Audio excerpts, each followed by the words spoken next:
sembah selama-lamanya.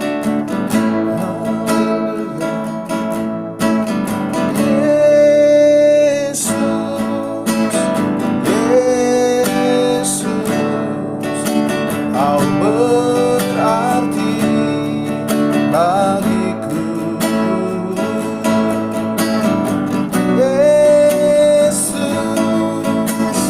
Yesus, Kau segalanya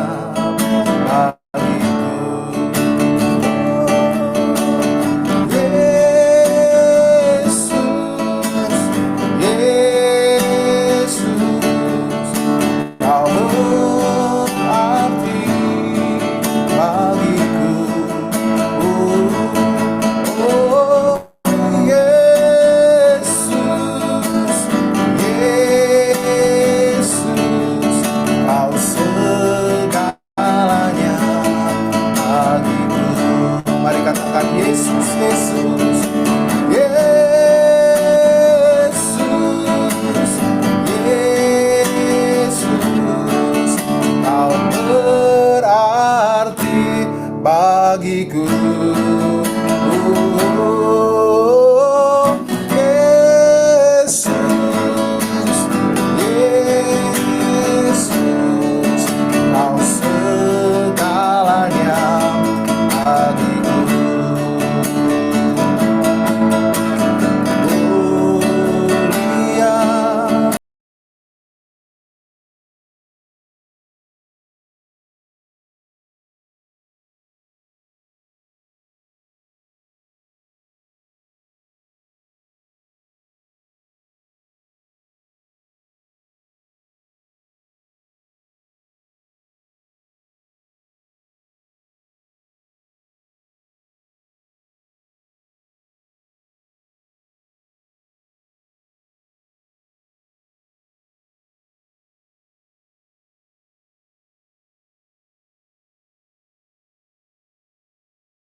Atas semua yang di bumi, sebab Engkau mulia, sebab Engkau mulia dan layak dipuji, yang duduk di tahta dan yang akan memerintah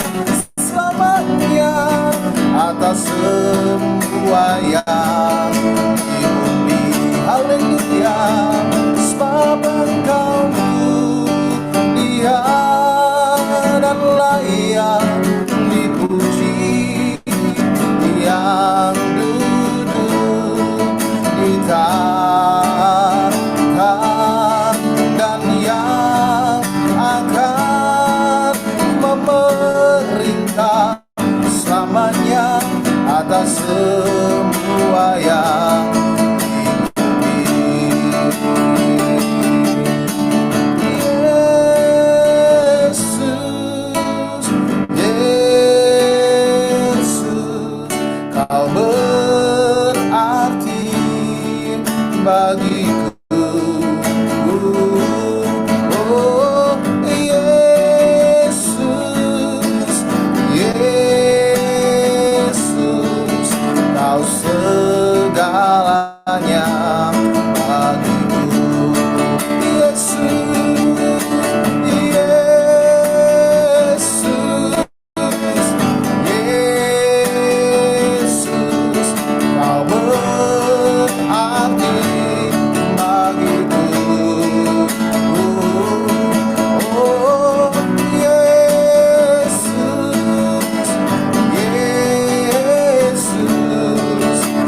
Tuhan, Kau segalanya bagiku di dalam hidup kami.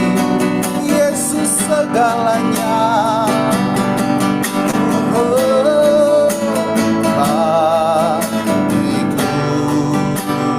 Haleluya.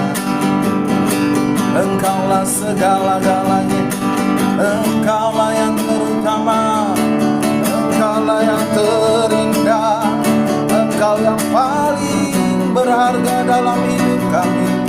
Yesus, hidup kami ada di dalam tangan-Mu, hidup kami ada di dalam kehendak-Mu, hidup kami ada di dalam kedaulatan-Mu Tuhan. Kami bernafas sampai saat ini oleh karena kemurahan Tuhan. Kami disucikan oleh karena kebaikan Tuhan. Kami diselamatkan oleh karena cinta Tuhan. Engkau sungguh baik, Engkaulah yang paling berharga di dalam hidup kami. Haleluya.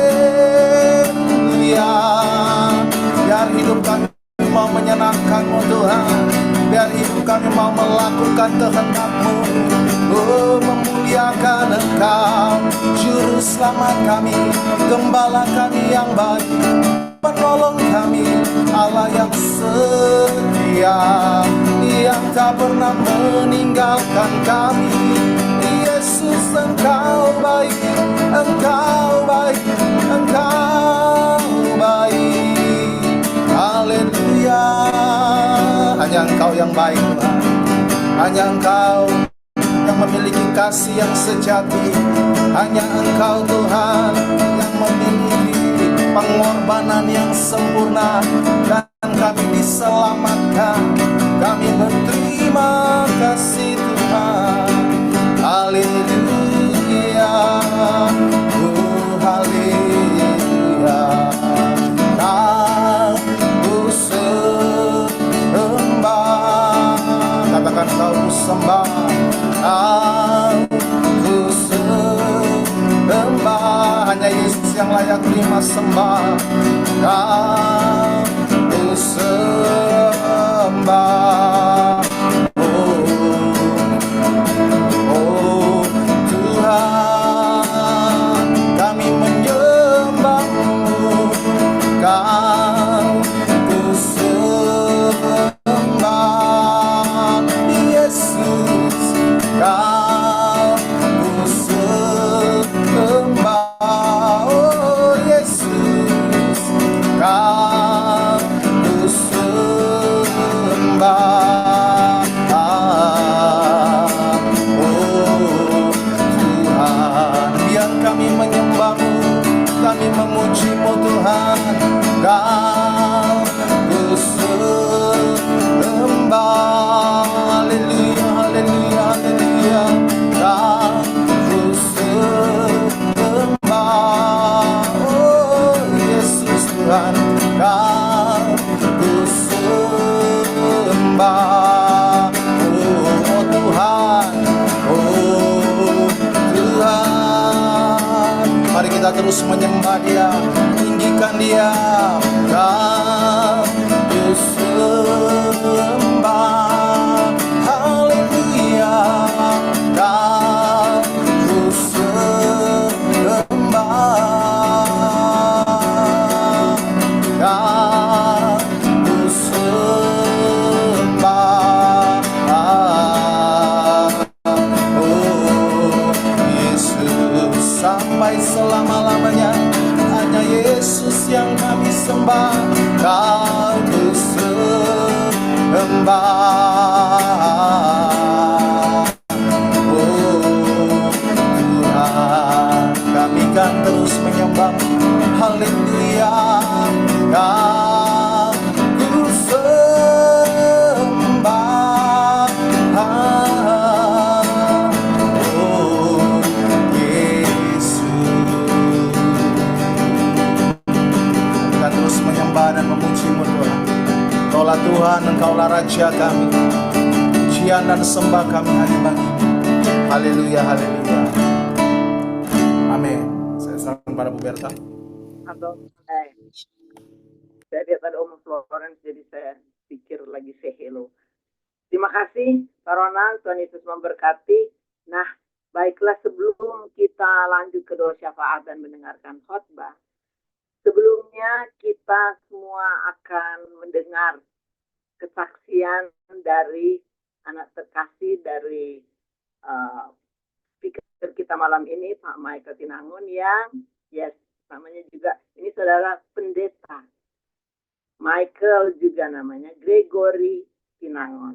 Wah, senang sekali Gregory bisa ada di tengah-tengah kita pada saat ini. Luar biasa, ini hadiah ini, terindah ini buat Karen Grove. Terima kasih, silahkan Saudara Michael. Shalom, selamat malam. Apakah suara saya bisa terdengar? Aduh, bagus sekali, clear. Bisa. Puji Tuhan untuk puji-pujian yang tadi sudah kita naikkan bersama, kiranya semua itu kita naikkan untuk Tuhan kita yang dahsyat, karena kita terus merasakan penyertaan Tuhan dalam kehidupan kita. Kita punya Tuhan ajaib yang kita lihat terus bekerja di dalam kehidupan kita. Pada malam hari ini saya akan memberikan kesaksian, walaupun saya baru ditamatkan sebagai seorang hamba Tuhan pada bulan Juni kemarin, tapi saya ingin membagikan dua cerita yang kiranya boleh mengangkat iman percaya kita pada malam hari ini. Tapi saya ingin memulaikan dengan kesaksian saya dalam firman Tuhan dalam Amsal 3 ayat 3 dan juga ayat yang keempat. Bunyinya demikian. Janganlah kiranya kasih dan setia meninggalkan engkau, kalungkanlah itu pada lehermu, tuliskanlah itu pada loh hatimu. Maka engkau akan mendapat kasih dan penghargaan dalam pandangan Allah serta manusia. Ya, firman Tuhan jelas mengatakan bahwa kita semua yang berada di room Zoom ini supaya apa, kita menjaga kasih dan setia kita kepada Tuhan. Berbicara tentang kesetiaan, untuk kisah yang pertama, jadi sebelum saya menempuh pendidikan sebagai seorang pendeta di Universitas Kelabat di Air Madidi, Sulawesi Utara, pada 2019 saya memutuskan untuk pergi terlebih dahulu menjadi seorang misionaris di negara Malaysia, ya, selama 3 bulan. Dan yang saya ingin saksikan adalah ketika saya pergi ke sana, saya bertemu dengan orang-orang yang luar biasa, yang saya katakan mereka berada di akhir dari hidup mereka. Karena di tempat itu adalah tempat healthcare untuk kesehatan. Dan banyak orang yang sakit kanker, mereka datang ke situ untuk berobat. Dan saya rindu untuk membagikan satu cerita dari satu bapak. Jadi ketika saya sampai di sana, baru sekitar 3 hari, ketika saya sedang makan pagi, bapak ini datang kepada saya. Jadi dia adalah tamu di situ, ya. Dia berobat dan kami misionaris di tempat itu. Bapak ini berkata seperti ini, "Sini, duduk makan dekat saya." Karena kami duduk melihat pemandangan waktu itu, dan dia katakan, "Duduklah di dekat saya." Dan dia tanya, "Anak muda, kenapa engkau datang ke tempat ini?" Lalu saya katakan, "Oh Pak, saya bercita-cita untuk menjadi seorang hamba Tuhan. Tapi sebelum saya bersekolah, lebih dalam lagi saya ingin mendasari iman saya di tempat ini. Bertemu dengan orang-orang yang luar biasa, belajar Alkitab bersama-sama di tempat itu." Dan pada akhirnya dia bilang, "Oh puji Tuhan, kalau mau jadi seorang pendeta, jadilah seorang pendeta yang setia, jadilah seorang pendeta yang betul-betul memberikan hatinya untuk melayani Tuhan." Dan dia katakan bahwa saya sakit cancer, tapi saya sudah lupa dia sakit cancer apa. Dan dia katakan seperti ini, "Saya sudah didiagnosa oleh dokter bahwa hidup saya sudah tidak lama lagi. Sehingga saya datang ke tempat ini, ke Aenon Healthcare ini bukan untuk sembuh. Tapi saya ingin di akhir dari hidup saya dekat dengan Tuhan." Dan dia katakan dia adalah orang Pineng, dia adalah seorang pengacara, ya, dia lawyer. Dan dia katakan, "Saya sering datang ke sini. Kalau saya sudah merasa bahwa badan saya sudah mulai sakit, saya akan datang ke tempat ini. Di sini kami sama-sama hidup sehat, belajar Alkitab, kami mengangkat puji-pujian, kami berdoa." Dia katakan seperti itu. Setelah kami selesai makan, dia katakan seperti ini, saudara. "Anak muda, ayo kita foto bersama." Dan itu menjadi penyesalan saya sampai hari ini karena foto menggunakan handphonenya, bukan pakai handphone saya, ya. Dan pada akhirnya kami foto selfie berdua, dan setelah selfie dia katakan seperti ini, Anak muda, hidup setia dalam Tuhan ya. Kita ketemu lagi nanti. Terus saya katakan seperti ini, maaf Pak, saya hanya 3 bulan di tempat ini, di Malaysia ini. Oh tidak, tidak. Maksud saya bukan bertemu kapan-kapan. Seumur saya sudah tidak lama lagi, dia katakan. Tapi saya mau kamu jadi pendeta yang tulus melayani Tuhan. Saya juga di akhir hidup saya memusatkan hati saya untuk Tuhan. Amin. Pegang kata-kata saya ingin bertemu kamu di dalam kerajaan surga. Di situ saya merinding, saudara. Karena saya katakan saya tidak pernah mendengar seperti itu. Tapi dia bilang, ini bukan akhir dari segalanya. Pegang kata-kata saya ingin ketemu kamu di kerajaan surga nanti. Dan itu adalah Wow. akhir dari pertemuan saya dengan Bapak itu. Ketika dia pulang, 1 atau 2 minggu kemudian, ketika kami sedang bersih pagi untuk misionari, mereka sudah katakan, oh, untuk tamu kesehatan atau yang disebut health guest atas nama ini baru dipanggil Tuhan pagi ini. Dan Bapak itu saya percaya Tuhan menjemput dia di akhir hidupnya. Dia memiliki iman yang teguh, dia hidup setia kepada Tuhan. Dia menjaga ini Amsal 3 ayat 3. Dia menyimpan kasih dan kesetiaannya untuk Tuhan. Dan menjadi satu kerinduan untuk saya. Untuk suatu saat nanti, saya pasti akan bertemu dia di dalam kerajaan surga. Ada amin? Semua Amin. kemuliaan untuk nama Tuhan. Begitu juga kepada kita semua yang ada pada saat ini. Mungkin kita sedih dengan orang-orang yang kita kasih yang sudah dipanggil terlebih dahulu. Tapi kita perlu ingat, kalau kita menjaga kasih dan setia itu, kita akan sama-sama bertemu mereka semua di dalam kerajaan surga. Setelah itu saya berkuliah di Universitas Kelabat, sarjana S1 selama 4 tahun, dan kami selama berkuliah dituntut untuk melayani selama 2 semester di 2 jemaat yang berbeda. Dan saya mau memberitahu bahwa ada satu jemaat yang sangat berkesan bagi saya di Manado, namanya adalah Jemaat Ebenezer Warembungan. Saya melayani selama 1 semester di sana, dan saya juga kembali bertemu dengan satu sosok rohani yang luar biasa. Karena saya melihat ada banyak orang yang sudah lanjut usia di Lungsum ini, orang yang saya katakan orang tua rohani itu juga dia adalah orang yang lanjut usia. Namanya Ibu Mary Runtukahu, ya, atau saya memanggil dia Oma Len. Ketika saya datang ke jemaat itu, mereka langsung katakan, pendeta, kami ada program doa semalam indah. Jadi berdoa dari malam sampai pagi. Oh, ayo kita berdoa. Dan Oma ini, ketika dia bertemu dengan saya, dia bilang, pendeta, saya mau pendeta jadi partner doa saya selama malam ini. Jadi sepanjang malam kami berdoa berdua sampai pagi tiba. Bahkan setiap minggunya saya melawat, ya, saya datang ke tempatnya perlawatan dan dia selalu menangis. Dia katakan, pendeta, saya ini sangat berat saya jalani hidup ini. Oh, kenapa, Oma? Dia katakan, iya, karena dari kecil saya merawat satu cucu saya besarkan dia dengan kasih sayang saya bawa dia mengenal kebenaran, dia hidup dekat dengan Kristus sampai dia tumbuh besar. Tapi pada akhirnya ketika dia memutuskan untuk menikah, dia meninggalkan kebenaran itu, saudara. Dan Oma Len ini dia hidup dengan rasa bersalah, karena dia sangat merindukan cucunya ini untuk kembali lagi ke dalam kebenaran bersama dengan keluarganya. Jadi sehingga ketika saya pergi ke sana, dia selalu katakan, ayo kita berdoa buat cucu saya. Dia bilang, coba kamu bayangkan, saya sudah merawat dia dari kecil sampai sekarang sudah lost kontak, saya tidak tahu hubungi dia seperti apa lagi.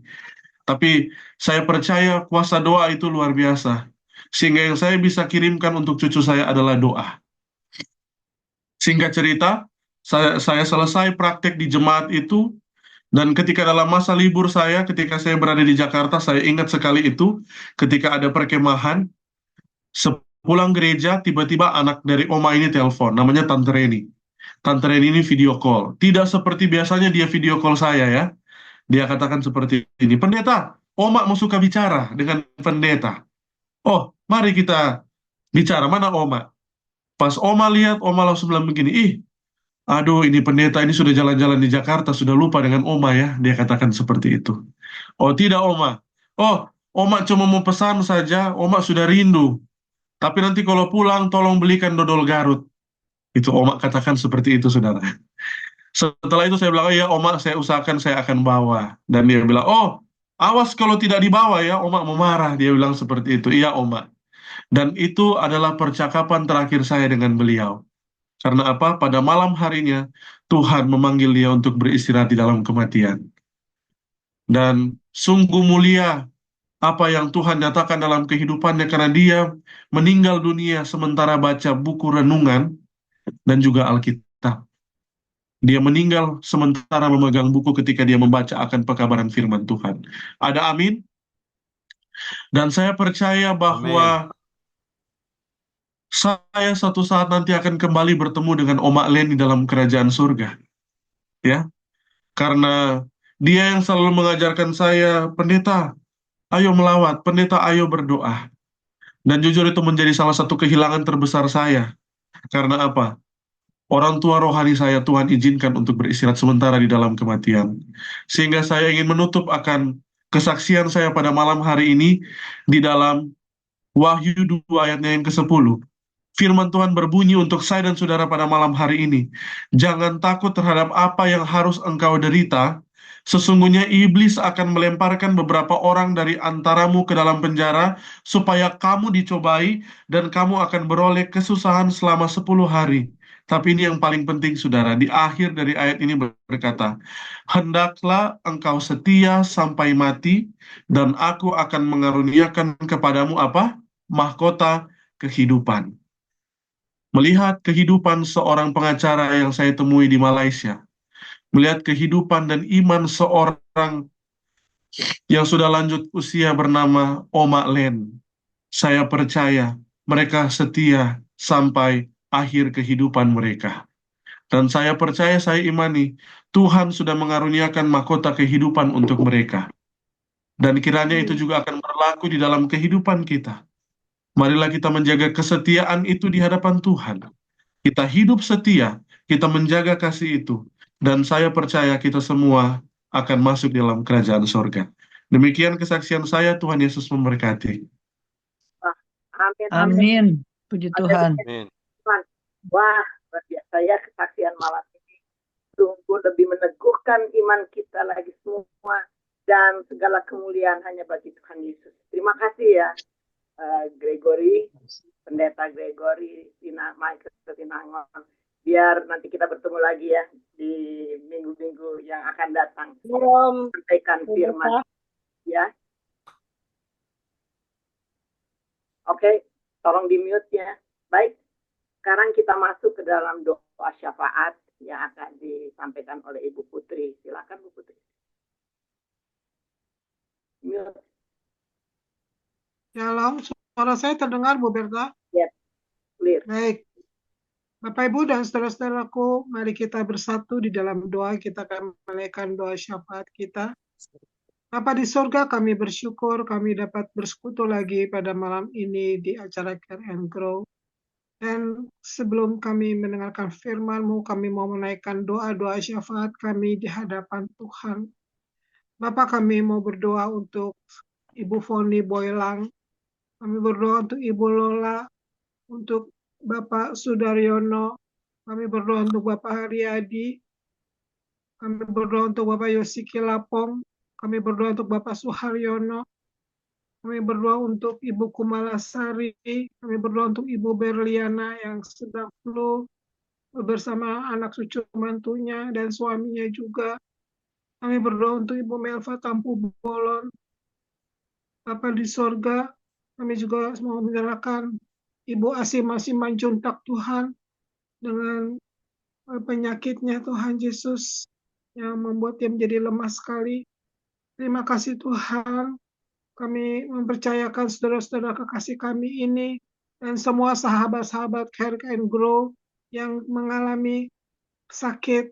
Tuhan Yesus, kami mohon uluran tangan Tuhan, bilur-bilur Tuhan Yesus menjamah semua saudara-saudara kami yang sakit. Kami mempercayai Tuhan sudah mati untuk dosa dan penyakit kami.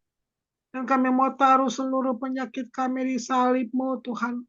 Karena Tuhan sudah membayarnya lunas.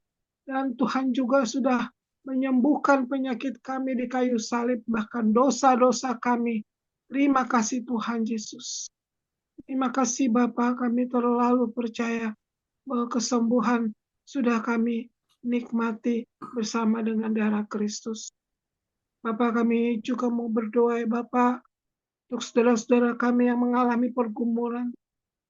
Kami berdoa untuk teman-teman kami yang berbeban berat, yang bergumulan dalam mencari pekerjaan, di dalam pemulihan ekonomi, di dalam hal-hal lain Tuhan Yesus yang memberatkan hidupnya. Kami datang kepadamu Tuhan, biarlah Engkau yang memberikan solusi, Tuhan yang memberikan jalan keluar. Nyatakan mukjizat-Mu di dalam kehidupan anak-anak-Mu. Terima kasih ya Bapa di surga. Kami juga mau berdoa ya Tuhan, untuk bangsa kami Tuhan. Kami berdoa untuk pelantikan Presiden tanggal 20 Oktober ini.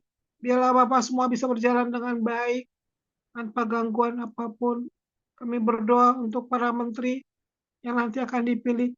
Biarlah Tuhan Kau memberikan kami menteri-menteri yang takut Tuhan, yang jujur, yang berbakti. Terima kasih Tuhan Yesus. Kami berdoa untuk keamanan di negara kami Tuhan. Di Polres Hankam kami. Biarlah Tuhan Yesus Kau mau mengirim malaikat Tuhan Sabang sampai Merauke dalam kondisi aman. Karena penjagaan Tuhan Yesus sendiri. Terima kasih ya Bapak, kami juga mau sehati berdoa mengangkat bumi Indonesia di hadapan Tuhan. Di mana Bapak menurut penyelidikan BMKG bahwa terjadi patahan di bawah bumi Indonesia ini sekitar Pulau Jawa dan Sumatera. Bapak, kami tahu ini adalah fakta. Tetapi Tuhan lebih besar daripada semua fakta. Tuhan lebih dahsyat daripada semua yang ada di dalam dunia ini, termasuk Indonesia. Karena kami menyerahkan Bapak. Biarlah Bapak mengirimkan malaikat-Mu untuk menjaga republik kami ini Tuhan. Supaya tidak terjadi apapun Tuhan, gempa, tsunami, bencana alam. Semua Tuhan kami serahkan dalam tangan Tuhan. Kami percaya Tuhan mengasihi anak-anak-Mu di Indonesia. Kami percaya Tuhan, Engkau yang dapat diandalkan. Oh gunung batu kami, tempat kami berlindung. Terima kasih Tuhan. Saat ini kami tidak dapat melakukan apapun, kecuali kami bersujud di hadapan-Mu. Kami aman bersama dengan-Mu. Terima kasih Tuhan, gunung batu kami, batu karang kami yang teguh. Terima kasih ya Bapak. Bapak, kami juga mau berdoa untuk peperangan yang terjadi di dunia, Israel lawan Palestina, Ukraina lawan Rusia. Bapak, kami berdoa supaya ada gencatan senjata, ada perdamaian, Bapak. Kasihani rakyat yang tidak berdosa. Kasihani Tuhan para sandera yang dibunuh, yang menderita, yang mati. Tuhan Yesus di tahanan. Oh Bapak di surga, kami datang kepadamu. Bapak, berikan kelembutan hati kepada para pemimpin-pemimpin negara berpengaruh ini.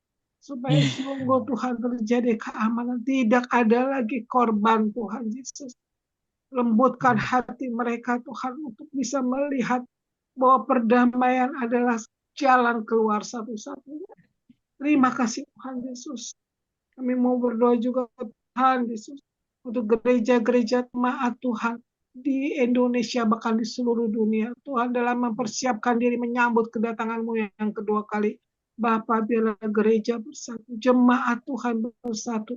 Kami saling bergandengan tangan dan saling menguatkan. Terima kasih Tuhan Yesus. Kami mau berdoa juga Tuhan hari ini untuk hamba-Mu Bapak Michael Tinangon. Biarlah sungguh Tuhan, kuasa Tuhan bekerja. Hari ini kami mau mendengar lagi Tuhan Yesus kebesaran Nehemia, hamba-Mu yang luar biasa. Kami mau belajar Tuhan Yesus. Sungguh hidup kami menyenangkan hati Tuhan. Urapi hamba-Mu secara luar biasa Bapak. Sungguh Tuhan, hati Tuhan, suara Tuhan kami nikmati dan kami disukakan olehnya.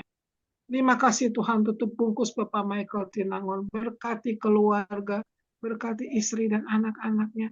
Tuhan juga menjawab semua pergumulan-pergumulan pribadi. Tuhan pakai hamba-Mu ini secara dahsyat untuk kemuliaan nama Tuhan. Kami berdoa juga Tuhan untuk ananda kami, Michael Gregory, Tuhan, yang sudah Kau tabiskan sebagai seorang pendeta. Terima kasih untuk kesaksiannya. Terima kasih Tuhan, pakai hamba-Mu ini secara luar biasa. Sekalipun ia masih muda Tuhan, tapi Tuhan lihat ketulusan hatinya. Sungguh-sungguh menjadi anak Tuhan, sungguh-sungguh dipakai untuk kemuliaan nama Tuhan. Berkati semua pelayanannya. Kami berdoa juga untuk Pak Ronald Tuhan yang setia melayani kami Tuhan. Berkati suaranya, berkati permainan musiknya Tuhan. Pakai hamba-Mu ini Tuhan untuk menaikkan puji-pujian di hadapan Tuhan. Karena Kau bersemayam di atas puji-pujian. Berkati Pak Ronald, berkati istri, berkati mertua yang baru saja menjalani operasi karena kecelakaan. Biar Tuhan pulihkan secara total. Terima kasih Bapa di sorga. Kami percaya ya Tuhan bahwa kuasa-Mu bekerja untuk kami pada hari ini. Biarlah kami boleh menikmati ibadah Care and Grow ini dengan urapan dari Tuhan, dengan berkat dari Tuhan. Terima kasih Tuhan Yesus. Terpuji-pujilah nama Tuhan. Di dalam nama Tuhan Yesus kami berdoa dan bersyukur. Haleluya. Amin.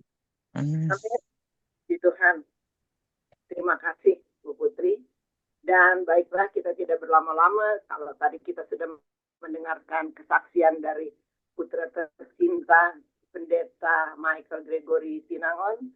Nah, saatnya kita akan mendengarkan firman yang akan disampaikan oleh Ayanda terkasih tercinta Bapak Michael Tinangon. Silakan Pak Michael. Senang sekali ya, sudah 2 bulan. Kita tunduk kepala dan berdoa. Bapa di sorga, terpujilah nama Tuhan. Kami mengucap syukur, kami mengagungkan kebesaran Tuhan yang dahsyat. Malam hari ini, Tuhan berikan kami semua kesempatan untuk memuliakan nama Tuhan. Biarlah Roh Kudus akan menuntun kami semua. Dan bahkan kami dilayakkan, diampuni dosa pelanggaran. Sehingga firman ini akan menjadi berkat bagi kami. Dan terutama kemuliaan bagi nama Tuhan. Sempurnakanlah kami Bapa, kami sambut berkat Tuhan, kami berdoa dalam nama Yesus Kristus. Amin.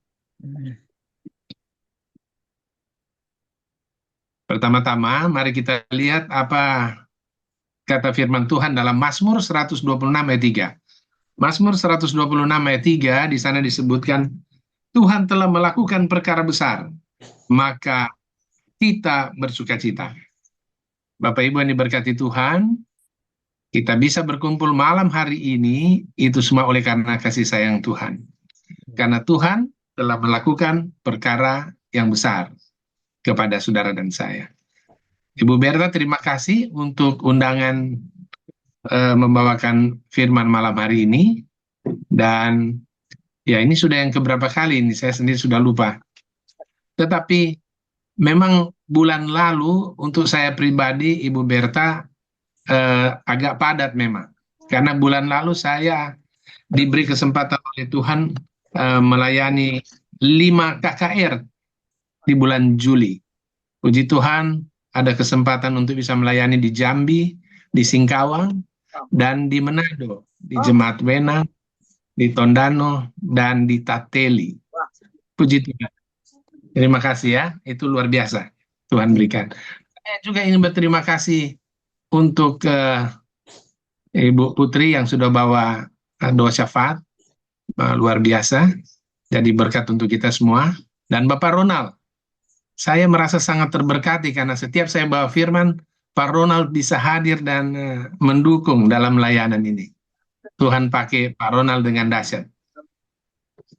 Dan saya juga yang berterima kasih untuk anak saya, Gregory. Dia sudah bawa kesaksian ya. Dan dia sudah mengirimkan lamaran. Dia akan melayani bila Tuhan izinkan di wilayah Jakarta.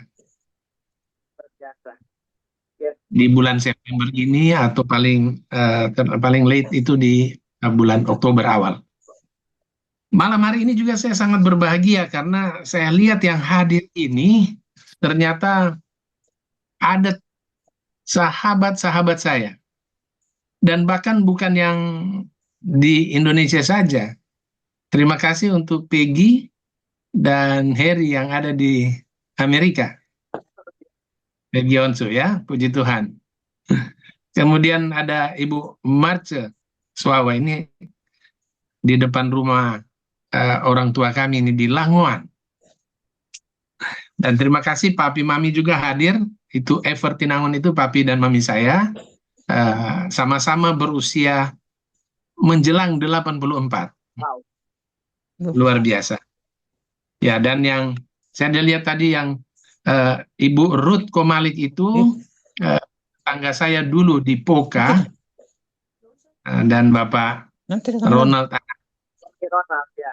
Roni Ronald ya tadi sempat ada masuk juga.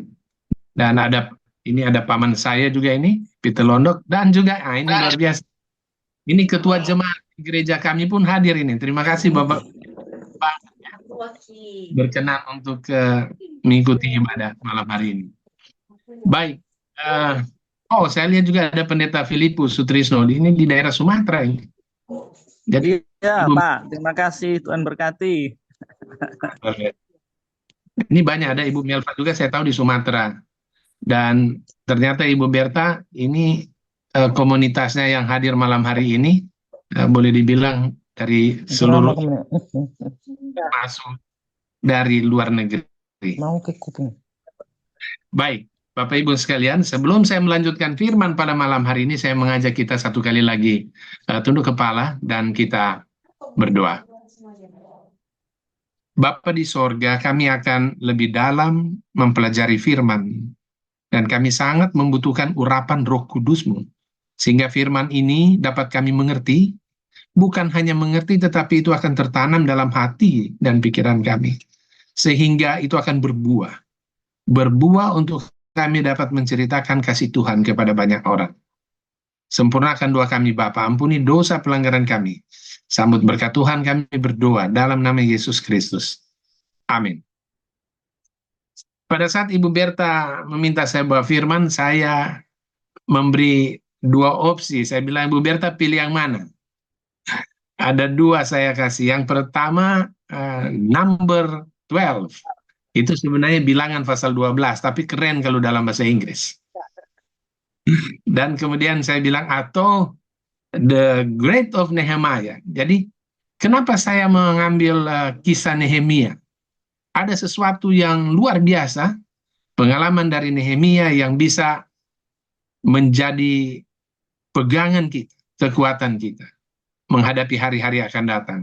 Karena Efesus 6, ayat yang ke-13, di sana disebutkan dengan jelas bahwa hari-hari kita itu hari yang jahat. Itu sebabnya kita perlu menggunakan seluruh perlengkapan Allah. Efesus 6 ayat 10 disebutkan dengan jelas perlengkapan senjata Allah, kekuatan sorga. Efesus 6 ayat 11, seluruh perlengkapan sorga itu harus kita pakai. Dan hanya Tuhan yang menyanggupan untuk kita bisa menang.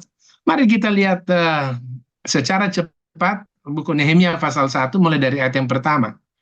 Ayat pertama disebutkan di sana riwayat Nehemia bin Hikalia pada bulan Kislu tahun ke-20 ketika aku ada di Puri Susan. Dari ayat ini, mari kita tolong sama-sama jabarkan untuk melihat betapa dahsyatnya Nehemia ini.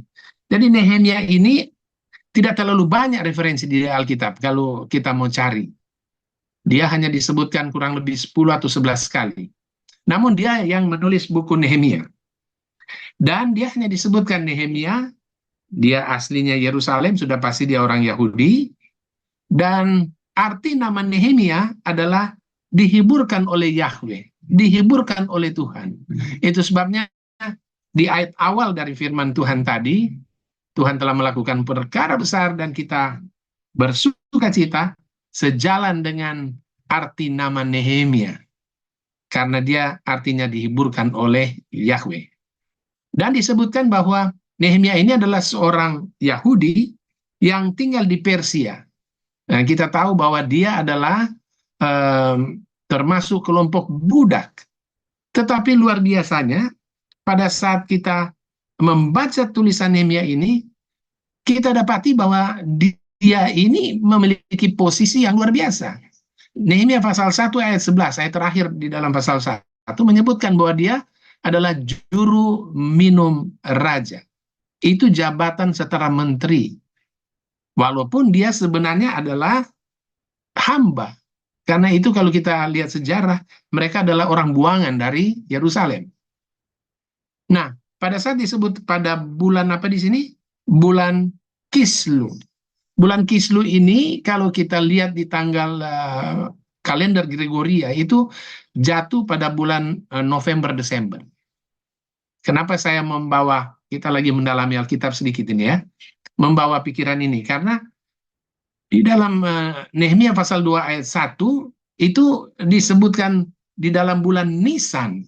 Nanti kita akan belajari apa hubungan Nehemia pasal 1 pada saat dia berbicara tentang bulan Kislu, pada Nehemia pasal 2 ayat 1 dia bicara bulan Nisan.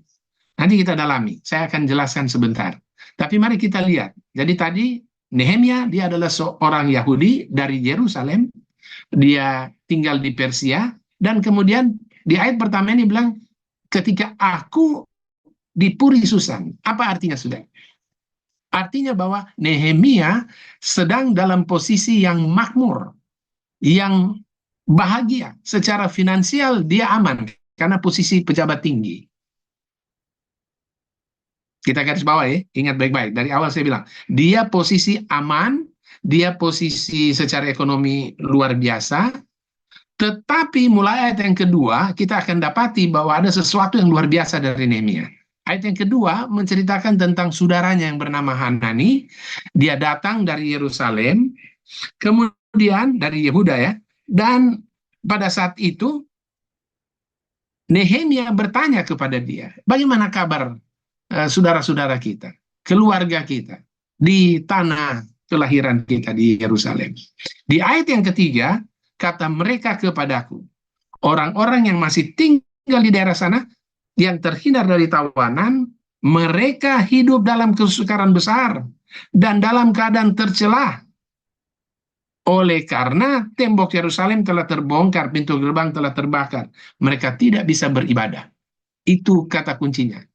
Jadi mereka lagi dalam posisi kesukaran, mereka sementara tercelah.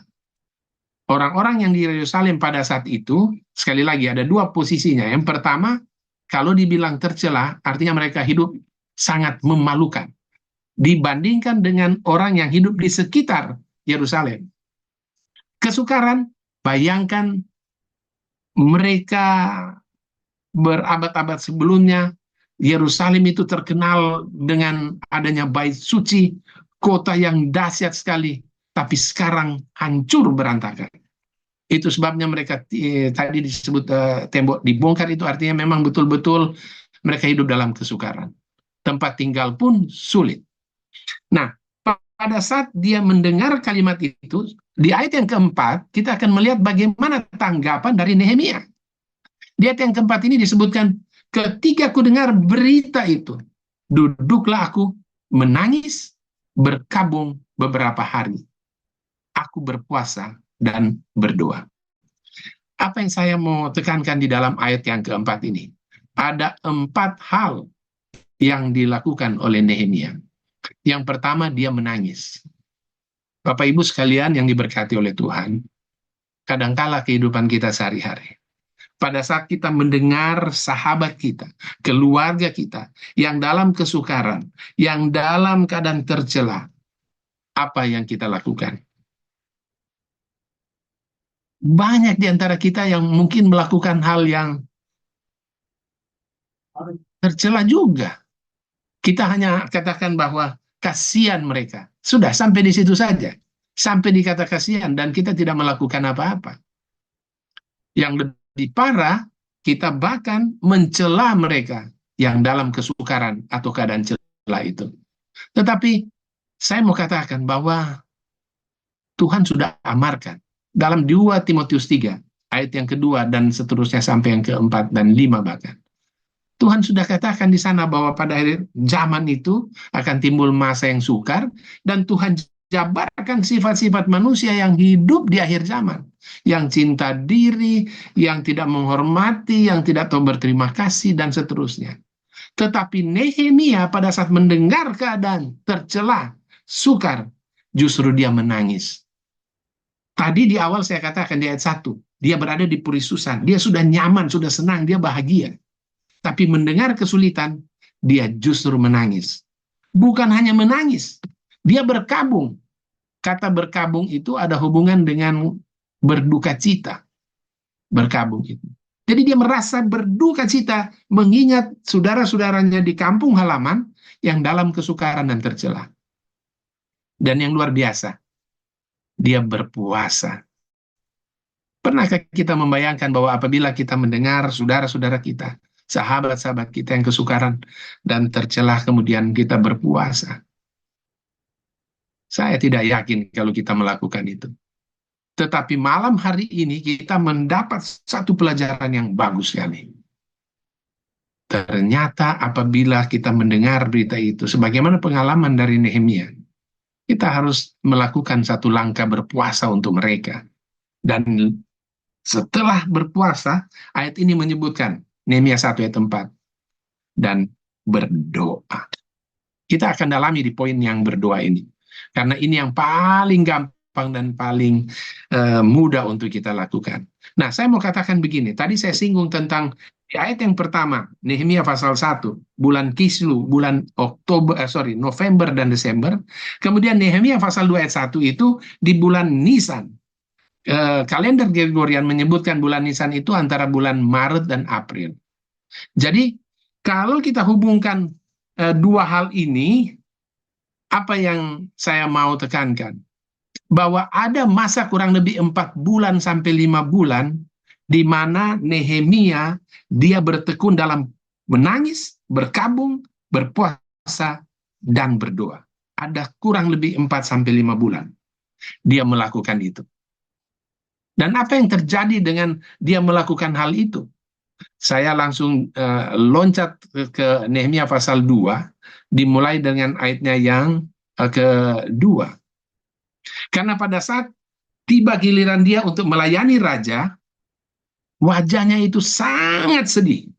Di dalam Nehemia 2 ayat 1 bagian akhir disebutkan, karena aku kelihatan sedih yang memang belum pernah terjadi di hadapan raja. Sekali lagi ya, saya bawa pikiran Bapak Ibu sekalian. Kurang lebih 4-5 bulan Nehemia mengalami pergumulan yang biasa. Sehingga wajahnya menjadi sedih. Kemudian, pada saat raja melihat, raja berkata di ayat yang kedua, mengapa mukamu muram?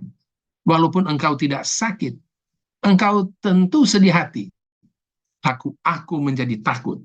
Pada saat raja menanyakan kepada Nehemia, kamu sedih sekali tapi kamu tidak sakit. Tentu ada sesuatu. Kata sesuatu itulah yang menjadi dasar, karena di ayat selanjutnya menjelaskannya. Kata Nehemia menjadi takut, dia takut karena bisa jadi permintaan yang akan dia sampaikan kepada raja itu bisa ditolak. Dan kita tahu bahwa pada zaman itu sudah lazim umum bahwa apabila permintaan kepada raja itu kalau ditolak, konsekuensinya adalah apa? Mati. Itu sebabnya Nehemia dia menjadi takut.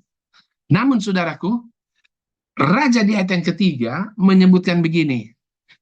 Ini setelah dia raja bertanya kemudian dia menjadi takut, disebutkan bahwa dia memuji raja. Dia katakan hiduplah raja yang selama-lamanya. Dan dia jelaskan kenapa mukanya muram. Dia jelaskan bahwa di kampung halaman dan seterusnya. Saya persingkat ceritanya. Dan di ayat yang keempat, ini yang luar biasa. Kata Raja Artasasta kepadanya, jadi apa yang kau inginkan? Pada saat Raja bertanya, apa yang engkau inginkan? Maka di ayat yang keempat bagian akhir disebut, maka aku berdoa kepada Allah semesta langit. Bapak Ibu yang diberkati Tuhan, pada saat dia bertanya, apa yang aku lakukan? Ayat ini menyebut lalu aku berdoa. Kira-kira berapa waktu yang dibutuhkan seseorang berdoa pada saat seorang raja sedang bertanya?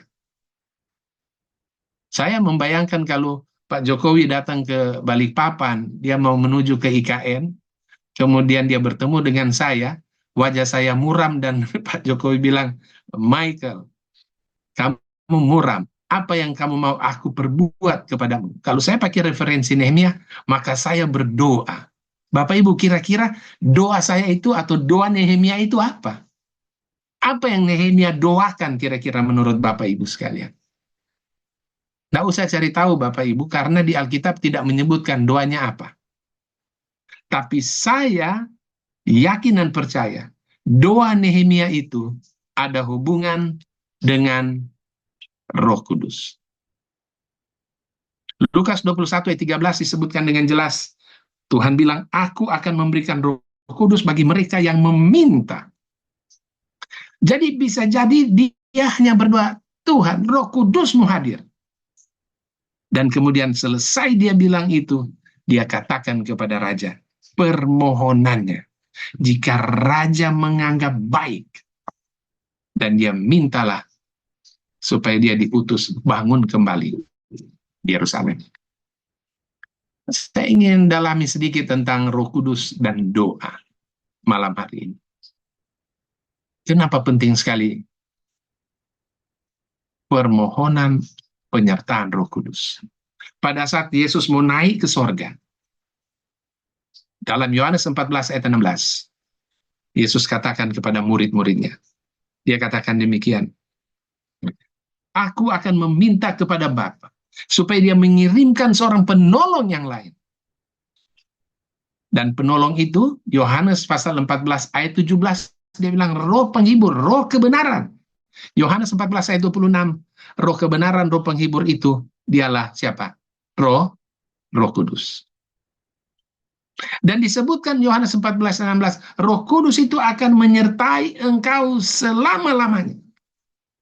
Itu sebabnya saya pernah berkhotbah di kelompok ini beberapa bulan yang lalu. Saya tekankan tentang betapa pentingnya permohonan urapan Roh Kudus. Setiap ada kesempatan minta.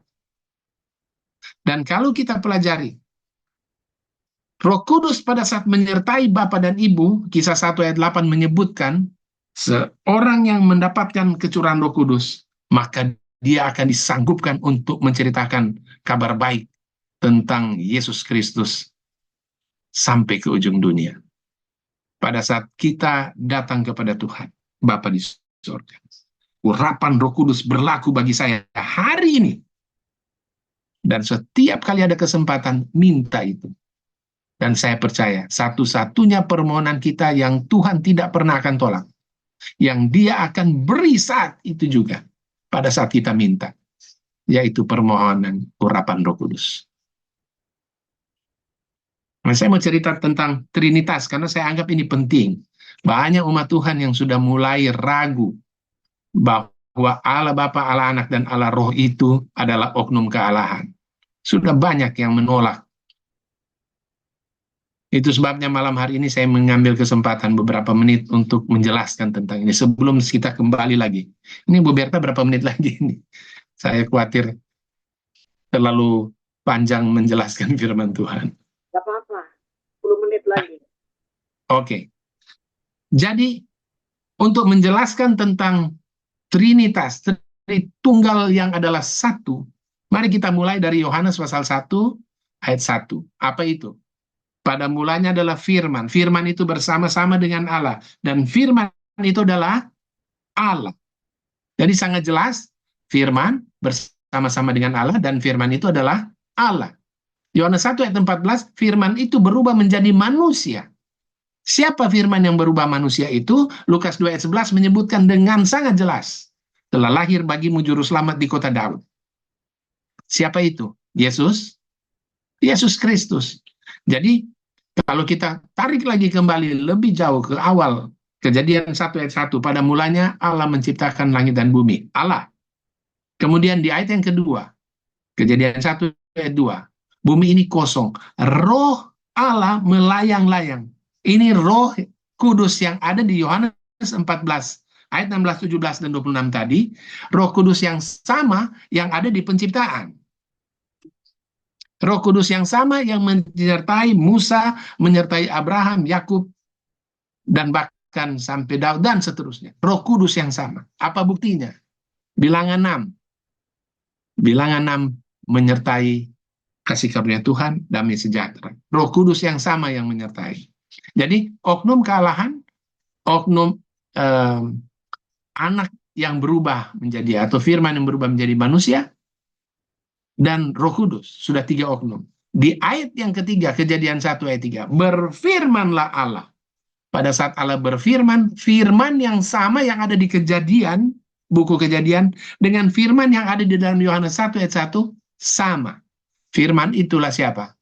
Yesus Kristus. Jadi sangat jelas, oknum kealahan Allah Bapa, Allah Anak, Allah Roh itu adalah satu.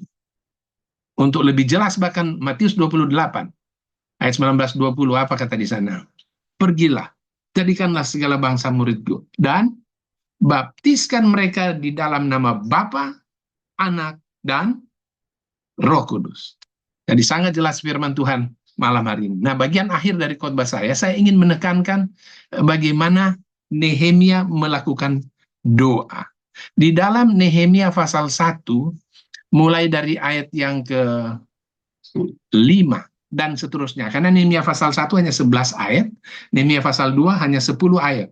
Yang saya mau tekankan begini, Nehemia pada saat dia berdoa, di ayat yang ke-5, Nehemia 1 ayat 5, kataku, ya Tuhan, Allah semesta langit, Allah yang maha besar dan dahsyat, yang berpegang pada perjanjian dan kasih setianya terhadap orang yang kasih kepadanya, dan tetap mengikuti perintah-perintahnya.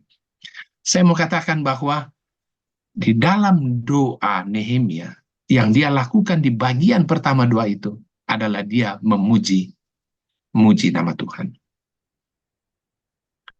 The great of Nehemia itu yang saya maksudkan adalah pada saat saudara mengikuti teladan dia, melakukan doa kepada Bapa di sorga.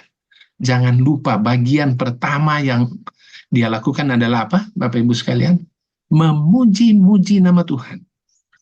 Dan kalau saudara hubungkan dengan doa Bapa kami yang ada dalam Matius pasalnya yang ke-6 ayat 9-13, doa Bapa kami itu dimulai dengan apa?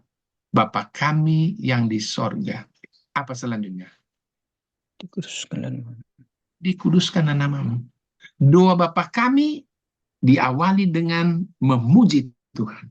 Tidak ada beda dengan doa Nehemia. Jadi pada saat murid-murid bilang, Rabi, Guru, Yesus Kristus, ajarkan kami berdoa.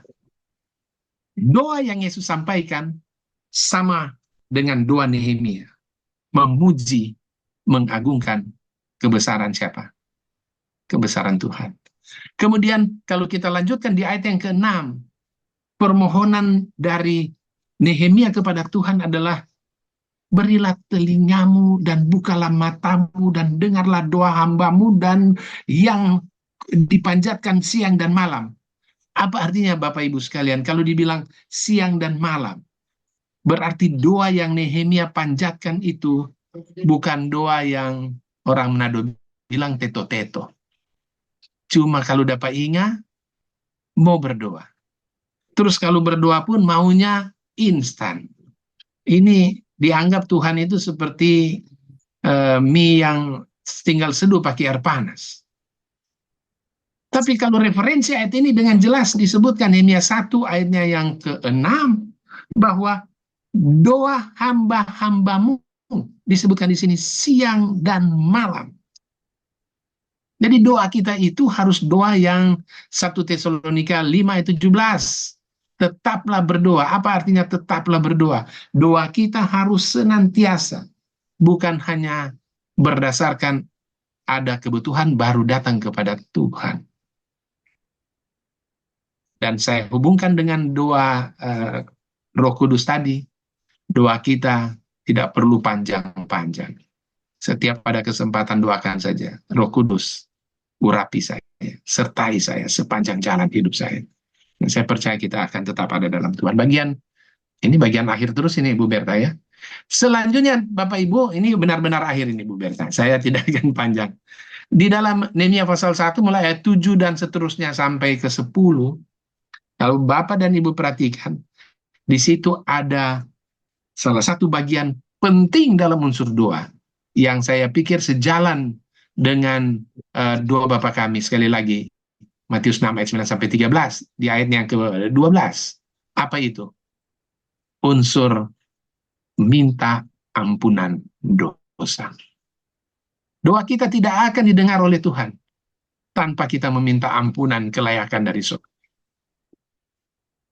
Saya sedang berusaha untuk bisa jadi ada orang yang telah saya sakiti, baik sengaja maupun tidak. Nah, kalau sengaja, kita tahu bahwa itu. Tapi kalau kita tidak sengaja, kita tidak tahu orang itu sudah tersinggung, orang itu sudah marah. Dan kita berdoa seakan-akan kita tidak punya salah. Wah, luar biasa. Itu sebabnya di dalam unsur doa itu, pengampunan itu, mengampuni itu harus kita minta. Supaya Tuhan layakkan kita. Dan saudaraku, pada saat seseorang diampuni dosanya, Mazmur 32 ayat 1 menyebutkan, berbahagialah orang yang dosanya ditutupi, dilupakan oleh Tuhan. Kalau kita diampuni, kita menjadi orang yang berbahagia. Oke, saya lihat ini memang waktunya sudah tidak memungkinkan Ibu Berta, tapi malam hari ini, bagian akhir dari firman saya, marilah kita melihat, kalau Nehemia luar biasa dalam kehidupannya, yang berbahagia, yang sudah senang, harusnya dia menikmati itu, tidak perlu memusingkan diri dengan kesusahan yang ada di kampung halaman. Tetapi malam hari ini kita berterima kasih. Roma 15 ayat 4 bilang, semua yang ditulis dalam Alkitab menjadi pelajaran buat kita. Malam hari ini, terima kasih Nehemia, memberikan kita semua kekuatan untuk menghadapi hari-hari yang jahat yang akan datang.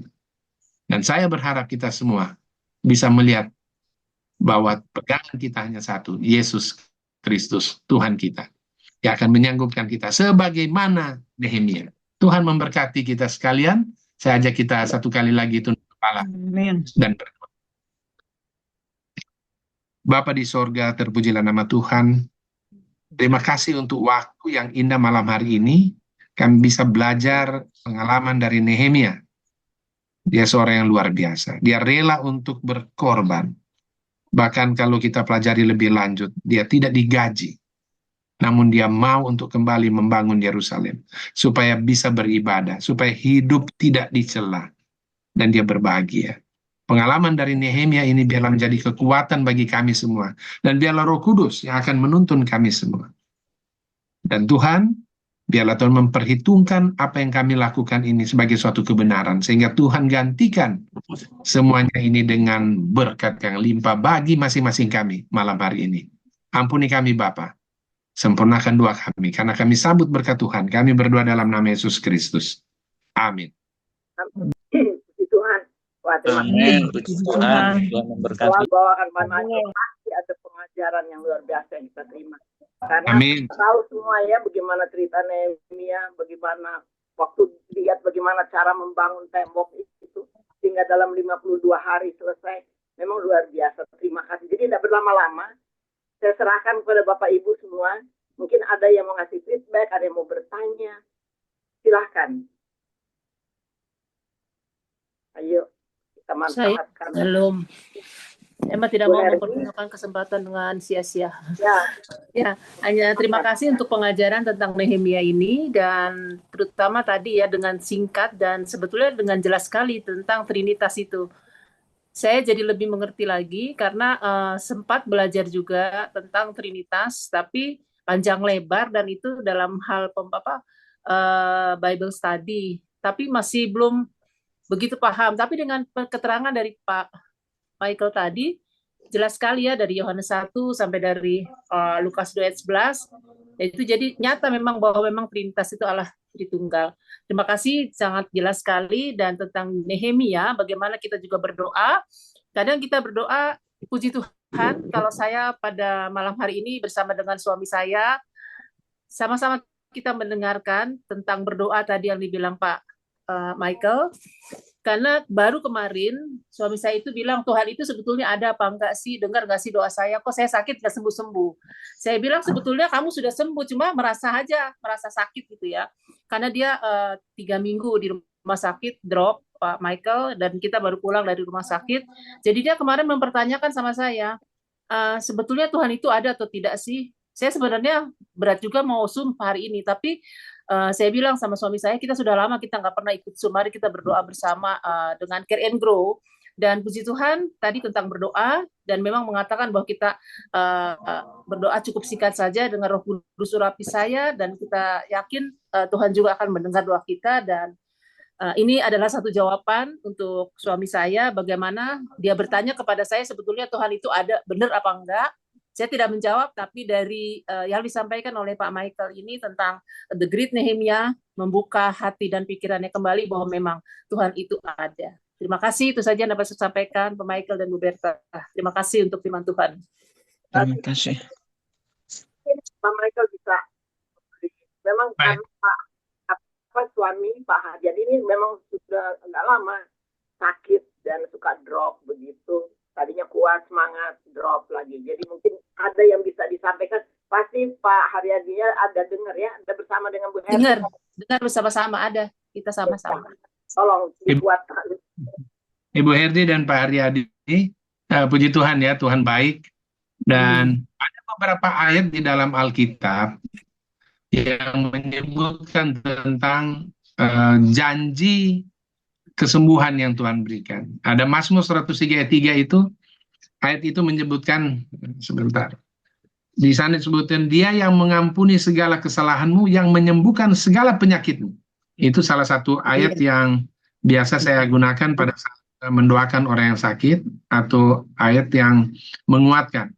Kemudian di Yeremia 33 ayat 6 ada lagi menyebutkan, sesungguhnya aku akan mendatangkan kepada mereka kesehatan dan kesembuhan, dan aku akan menyembuhkan mereka dan akan menyingkapkan kepada mereka kesejahteraan dan keamanan yang berlimpah-limpah. Ini janji-janji Tuhan. Tapi kadangkala ini khusus memang untuk Ibu Herdi dan Pak Rianto dan juga untuk kita semua ya. Nah, kadang-kadang kita sudah berdoa dan seakan-akan, ini kata-kata seakan-akan, Tuhan tidak menjawab. Ada beberapa referensi dalam Alkitab, misalnya contoh Raja Hizkia.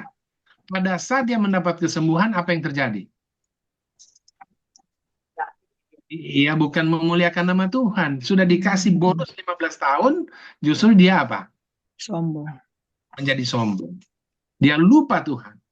Tapi mungkin ayat terakhir ini bisa jadi kekuatan buat Bapak dan Ibu ya, Ibu Herdi ya. Yes. Pada saat murid-murid datang bertanya kepada Yesus, peristiwa Yohanes 9 ayat 1 sampai 3. Ayat 1 dan 2 itu murid-murid bilang, Rabi, Guru, Yesus Kristus, ada seorang anak lahir buta. Ini salah siapa ini? Oh, apakah dia atau salah orang tuanya? Ayat yang ketiga, Yohanes pasal 9, kita baca ayat itu karena ini bagus sekali. Yohanes 9 ayat ketiga disebutkan apa? Jawab Yesus, bukan dia dan bukan juga orang tuanya, tapi karena pekerjaan Allah harus dinyatakan dalam dia. Jadi Bapak pakai ayat ini sebagai kekuatan, kenapa? Karena Tuhan mau nyatakan pekerjaan Tuhan melalui Bapak dan Ibu. Amin. Kesembuhan fisik bisa jadi harapan kita. Tetapi sebenarnya yang paling penting adalah kesembuhan rohani kita. Amin. Karena kesembuhan rohani menjamin kita masuk dalam kerajaan surga. Surga. Puji Tuhan. Kalau kesehatan fisik, begitu kita pulih, lupa diri, makan lagi tidak karu-karuan, nah sakit lebih parah, salah. Tapi ayat-ayat tadi kiranya memberi kekuatan bahwa Tuhan mau pekerjaan Tuhan itu dinyatakan melalui Ibu Herdi dan suami. Amin. Amin. Saya ada sedikit kesaksian Bu Berta sebentar ya, karena pada waktu suami saya dirawat di rumah sakit, cucu kami yang di Filipina itu umurnya 6 tahun, tiba-tiba dia bilang sama maminya, Mami, I want pray for Pito. Dia panggil opanya itu Papito. I want pray for Pito like you with God book. Maksudnya dia bilang Bible. Ya, terus maminya bilang sudah berdoa aja. Terus anak saya tanya mau ayat yang mana? Dia cari sendiri. Maminya tunjukin kan, dia nggak mau. Dia bilang I want this one, mami. Dan dia tunjuk Pak Yeremia 30 ayat 17. Di situ anak saya langsung baca dia anak saya tuh ambil random ya, tapi dia nggak mau, tetap cucu saya itu tunjuknya ayat Yeremia 30 ayat 17. Dan ketika dibaca langsung dia forward ke saya, saat itu juga dia video call, mami ini ada Lux katanya doa untuk Papito, untuk Opa dari Yeremia 30 ayat 17. Setelah kita baca benar, aku akan mendatangkan kesembuhan bagimu, aku akan mengobati luka-lukamu, demikianlah firman Tuhan. Sebab mereka telah menyebutkan engkau orang buangan, yang sisa yang tiada seorang pun menanyakannya. Karena memang dirasakan suami saya saat itu, sampai saat ini Bu Berta, ternyata bagaimana dia ingin ketemu teman-temannya, tapi satu pun temannya tidak pernah menanyakan dia keadaannya bagaimana. Ketika dikasih ayat ini, kami tuh menjadi kuat bahwa memang kita tidak perlu perhatian orang, tapi justru kita harus bersyukur bahwa Tuhan tetap memperhatikan kita, karena Tuhan menjanjikan, aku akan mendatangkan kesembuhan bagimu. Tuhan menyembuhkan kita. Di situ dia ada kembali kepercayaan, kemudian ya itu lagi dia kembali kayaknya harus lebih diperdengarkan dengan audio Bible ya, Pak. Jadi dia tidak lagi kembali kepada masalah-masalahnya bagaimana dulu dia memang pernah bilang, dulu saya senang, saya bekerja, teman-teman banyak, tapi sekarang teman meninggalkan saya, satu pun tidak ada yang pernah memperhatikan. Saya bilang teman tidak memperhatikan, tidak apa-apa, yang penting Tuhan tetap memperhatikan kita. Roh Kudus ada bersama kita. Terima kasih Bu Berta dan Pak Michael. Amin. Amin. Oke, terbiasa ya. Semangat terus, pokoknya Amin. percaya. Semangat terus Bu. Siapa yang mau itu lagi? Pak Temi mau kelihatan sudah open ini kamera, mungkin ada yang mau disampaikan. Buka dulu mute-nya. Oke. Ya, terima kasih Pak Michael. Saya juga dan Ibu Berta, saya baru yang kedua kali ikut Zoom ini. Dan saya senang karena bagaimanapun juga hidup kita, bila mana kita sudah menaruh percaya kepada Tuhan dengan sungguh-sungguh, menerima Dia sebagai Tuhan dan Juru Selamat, bahwa tentu ketergantungan hidup kita hanya kepada Dia saja. Sehingga di dalam setiap langkah kehidupan kita, kita mau belajar banyak tentang kebenaran Tuhan, sehingga kita boleh lebih mengerti, lebih memahami, kita boleh beroleh hikmat yang berlimpah, sehingga iman kita boleh bertumbuh menjadi dewasa dan kita boleh lebih setia dan taat serta patuh kepada Tuhan kita dan lebih mengasihi akan Dia. Terima kasih banyak Pak Michael, renungannya baik dari segi kisah Nehemia yang boleh menjadi pelajaran bagi kita maupun pendalaman tentang doa. Itu semua menjadi sarana yang kita butuhkan di dalam pertumbuhan iman kita. Jadi dengan demikian kita boleh merasa bahwa seperti apa yang Ibu tadi saksikan, kita tidak perlu merasa minder atau merasa stres karena kita ditinggalin teman-teman, tapi kita boleh merasa bagaimana sukacita kita karena sekalipun kita hidup sendiri, kita ada Tuhan yang senantiasa menyertai kita. Saya sendiri tinggal berdua hidup dengan istri saya, jadi sudah tinggal berpacaran lagi Pak, karena anak cucu sudah pada pergi semua, ya kan, biasa rame di rumah, sekarang jadi sepi. Tapi ya kita karena orang-orang yang menaruh hidup kepada Tuhan, kita merasa sukacita kita setiap hari dibaharui Pak, bukan saja bertambah tapi dibaharui. Sehingga kita selalu menerima berkat-berkat yang baru dalam kehidupan rohani. Terima kasih Pak Michael. Tuhan memberkati pelayanan Michael. Amin. Juga Amin. pelayanan Ibu. Terima kasih, Tuhan berkati. Ya, wah, makin dilengkapi kita ya mendengar apa yang disampaikan oleh Pak Temi. Apa mau ditambahkan lagi Pak Michael? Ya, saya pikir Pak Temi baru tadi katakan itulah hakikatnya sebenarnya kita berkumpul untuk saling menguatkan. Karena Tuhan itu luar biasa. 1 Timotius 2 ayat 4 dia bilang, Tuhan ingin semua orang diselamatkan. Amin. Betapa bodohnya kita yang Tuhan sudah berikan kesempatan untuk kita selamat, untuk masuk dalam kerjaan surga, dan kita pilih yang seharusnya bukan untuk kita. Matius 25 ayat 41 itu, di sana disebutkan bahwa neraka itu untuk iblis dan malaikat-malaikatnya. Jadi neraka itu bukan buat manusia, buat iblis dan malaikat-malaikatnya. Dan kita yang sudah diberi kesempatan untuk selamat, justru malah kita memilih yang bukan tempat kita. Luar biasa ini. Itu sebabnya saya setuju Pak Timiwaru tadi ya. Itu sebabnya 1 Yohanes 2 ayat 6, apabila kita semua mengaku ada di dalam Dia, maka kita wajib hidup sama seperti Yesus Kristus hidup. Puji Tuhan, puji Tuhan. Terima kasih. Terima kasih. Ya, bolehkah saya?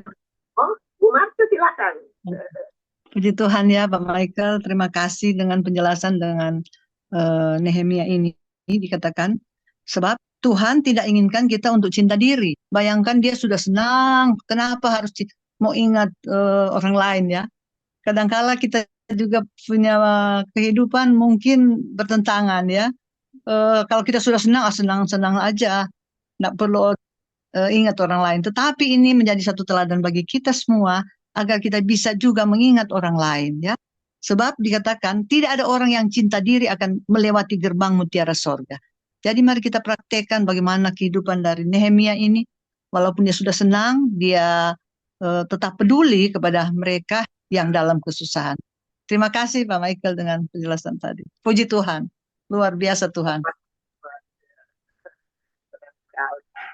Terus mau ditambahkan lagi Pak Michael? Mau direspon? Ibu Marce punya memang sudah mantap sekali itu. Tapi Ya, puji Tuhan.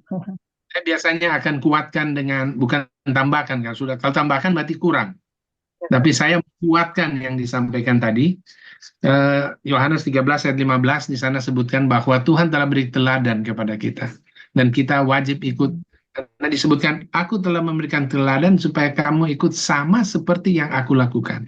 Jadi itu sebabnya kita dari waktu ke waktu pada saat kita beribadah seperti ini, kita saling menguatkan. Ini sebenarnya adalah kita semua sedang mengikuti teladan Yesus. Amin. Salah satu teladan Yesus saja tidak melihat ke posisi. Karena bisa jadi seperti Bu Marci bilang tadi, orang cenderung ya, orang dunia, cenderung pada saat dia sudah nyaman, dia sudah stabil, sudah senang, who cares? Dia tidak peduli lagi dengan kehidupan orang lain, apalagi keluar. Tapi bersyukur malam hari ini kita justru dikuatkan bahwa kita dan umat Tuhan harus ikut teladannya. Makasih Bu Marci. Ya. Puji Tuhan. Oke. Bagaimana? Kalau masih ada satu orang lagi dan kalau tidak ada kita akan segera tutup. Terima kasih yang tetap sempat masuk dari New York, Ibu Augustine Sumanti, begitu juga Bu Baby dari Manila, terima kasih. Dan masih ada? Bu Berta, malam. Oke, Ya. silakan. Ya, terima kasih kesempatan, masih ada berapa menit.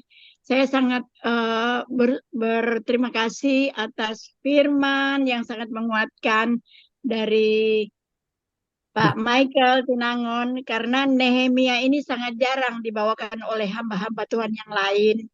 Tapi malam ini berapa poin kami dapat bahwa Nehemia menjadi teladan bagi kita. Nehemia melambangkan teladan Tuhan untuk umat-umatnya zaman sekarang. Jadi malam ini sangat diberkati,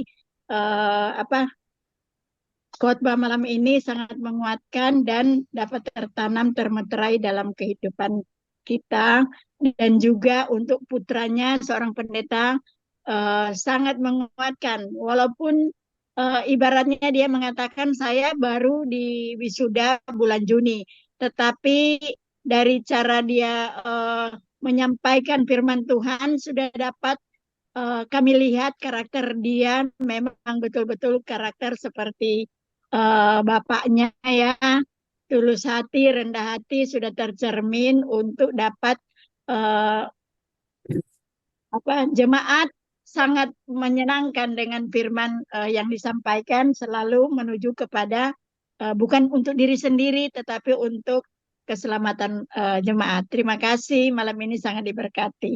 Nah, terima kasih Bu Doni. Pendeta Michael. Ya, terima kasih. Terima kasih. Oh, ya. Terima kasih. Iya, baik. Ini sorry, saya lihat ini kelihatannya ada Pak B-nya. udah open kamera and udah open mute. Jadi silahkan, saya rasa ada yang mau disampaikan nih. Silahkan Pak Benya, terima Iya, kasih tadi, sudah sorry. hadir. Tadi memang video kita tidak hidupkan, Martalia kok ini host dah suruh hidup, kasih hidup tuh video tuh. Ya, memang ini jalan-jalan Tuhan sampai kita bisa berpendapat dengan Pak Michael ini. Saya kenal Pak Michael ini. Orang ini orang luar biasa ya. Dia tidak saja sebagai orang bisnismen yang handal, ternyata dia adalah pelayan Tuhan yang lebih handal lagi. Mungkin dia selalu apa kita ya. Emang kenal, Pak Benya kenal sama Pak Michael? Ya, kita kenal karena melalui bisnis ini. Ini Di Bara ya. marketplace. Ya, jadi saya merasa ada sukacita. Memang ini jalan-jalan Tuhan, boleh aku dapat orang di sini. Ya. Jadi memang hebat benar. Kita baru sangat surprise nih Pak Michael ini. Khotbahnya juga memang benar-benar terberkatilah kita mendengar semua ini dengan pembawaan khotbah yang begitu bagus, yang mendalam ya, sehingga memang itu adalah talenta yang tidak disia-siakan. Talenta yang Tuhan sudah berikan kepada Pak Michael ini tidak disia-siakan. Ada salam dari David, Pak. Oh, David. siap. Ya, ya memang belum David di Bandung ya. Ya, Tuhan belum izinkan untuk jadi berusaha sama-sama waktu itu. Tapi masih ada kesempatan yang lain, Pak. Sekarang lagi digarap, ya. Saya pikir itu saja. Ya. Saya merasa sukacita baku dapat dengan Pak Michael, teristimewa dengan teman-teman. Ini Berta Intas satu sekolah dengan kita kok, dia di Amurang. Oke, Tuhan berkati Pak Michael dan saudara-saudara yang sudah join sama-sama kita ya. Tuhan berkati Pak Ben. Iya, Tuhan berkati juga ya. Wah, tenang. Terima kasih. Nah, Yeah. saya rasa sudah di ujung ini waktunya. Saya rasa sudah tidak ada lagi kan ya yang ingin mau bertanya atau apapun. Baik. Jadi saya sangat bersyukur, berterima kasih terutama ini yang baru pertama kali hadir dan keluarga besar dari Pak Michael. Terima kasih sudah hadir, sudah benar-benar membuat kita jadi semangat ya. Dan saya juga berharap nanti berikut-berikutnya seperti Pak Benya udah tahu ya 2 kali bagaimana nih model kita punya pelayanan di sini. Kiranya boleh terus bergabung aktif dengan kita di sini. Banyak yang bisa kita dapatkan terutama untuk kekuatan iman kita di akhir-akhir masa yang udah benar-benar kejahatan misalnya. Dan terakhir mungkin ada komen ini yang terakhir dari Pak Michael, dan setelah itu nanti langsung dengan tutup dengan doa dan berkat. Baik, tambah lengkap kebahagiaan sukacita untuk saya pribadi. Ada Pak Benyak ternyata. Soalnya itu buka kamera tapi karena lampunya remang-remang jadi tidak terlalu jelas mukanya. Ya, memang sengaja kasih mati lampu lantaran dia punya cahaya masuk ke laptop ini langsung malah. Ya. Baik. Jadi Bapak Ibu sekalian, malam hari ini saya tahu ada beberapa seperti Pak Andre biasanya bertanya, tapi malam hari ini menjadi pendengar dia ya. Oke Pak Andre, terima kasih ya. Dan saya senang karena ada beberapa nama yang seperti Pak Gibson Tampu Bolon dalam keadaan yang saya tahu kurang sehat, tetapi terima kasih bisa hadir. Malam hari ini kita semua mengucap syukur kepada Tuhan karena pada saat saya menyiapkan materi tentang Nehemia, jujur setiap kali saya menyiapkan materi itu tujuannya paling utama sebenarnya untuk saya pribadi. Dan pada saat itu menjadi bagian saya sebagaimana 1 Timotius pasal 14 ayat 14 dan seterusnya disebutkan bahwa pada saat kita memberi pelajaran untuk supaya orang lain selamat, sebenarnya pada saat yang sama kita sementara diselamatkan. Itu sebabnya kenapa senantiasa saya selalu bilang, ayo, apa yang kita sudah nikmati dari Tuhan itu jangan makan sendiri. Kita harus kasih makanan ini kepada orang lain juga, bagi-bagi. Amin. Jadi inti sebenarnya dari pelajaran Nehemia malam hari ini adalah bahwa kita itu harus bagikan. Bagikan kasih Kristus, kasih Tuhan itu pada orang lain. Tujuan Nehemia pulang ke Yerusalem, tujuannya untuk apa? Untuk beribadah. Untuk apa? Untuk kasih tahu kepada orang lain bahwa ada satu oknum yang luar biasa yang bernama Tuhan yang akan menyelamatkan kita sekalian. Jadi sama, Nehemia mau beribadah, Nehemia mau menceritakan kasih Tuhan yang luar biasa itu. Tugas kita sekalian saat ini di dalam grup Care and Grow ini untuk apa? Untuk kita sama. Untuk kita ceritakan bahwa Tuhan itu baik melalui Nehemia, melalui semua yang ada dalam Alkitab. Kiranya ini menjadi kekuatan rohani untuk kita. Sekali lagi Efesus 6 ayat 10 dia bilang gunakanlah seluruh kekuatan Allah. Dan kekuatan Allah itu adalah firman Tuhan. Mari kita tunduk kepala dan kita berdoa. Bapa di sorga, terpujilah namamu. Kami mengucap syukur, kami terima kasih karena Tuhan sungguh amat baik. Tuhan telah memberkati masing-masing kami malam hari ini. Sehubungan dengan firman, bagaimana luar biasanya Nehemia yang Tuhan pakai dengan cara ajaib, telah memberi teladan supaya kami pun mengikuti cara yang sama. Apapun keadaan kami saat ini, bisa jadi kami sementara bergumul dengan berbagai tantangan kehidupan. Tetapi Tuhan yang kami sembah, Tuhan yang dahsyat. Ada satu ayat yang menjadi kekuatan saya pribadi di dalam doa ini ingin saya sampaikan. Yesaya 41 ayat 13. Karena ayat ini dengan jelas. Sebab aku Tuhan Allahmu yang akan memegang tangan kananmu dan berkata kepadamu, aku yang akan menolong engkau. Terima kasih Bapa. Biarlah Tuhan pegang kami mulai malam hari ini sampai selama-lamanya. Roh Kudus menyertai kami. Bapak, Ibu, Saudara yang diberkati Tuhan, bukalah mata rohani kita. Tuhan memberkati dan menolong engkau. Tuhan menyinari engkau dengan wajahnya dan memberi kasih karunia. Tuhan menghadapkan wajahnya dan memberi damai sejahtera. Pada saat kita bubar dari Zoom ini, biarlah kasih Allah Bapa, kasih Yesus Kristus, dan kasih Roh Kudus akan menyertai kita senantiasa. Kami berdoa dalam nama Yesus Kristus. Amin. Amin. Amin. Puji Tuhan. Terima kasih. Terima kasih, Pastor Michael. Thank you.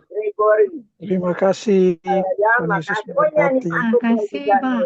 Terima kasih. Bu Berta. Ya, Terima kasih. kasih. Semuanya yang ada di grup. Terima kasih.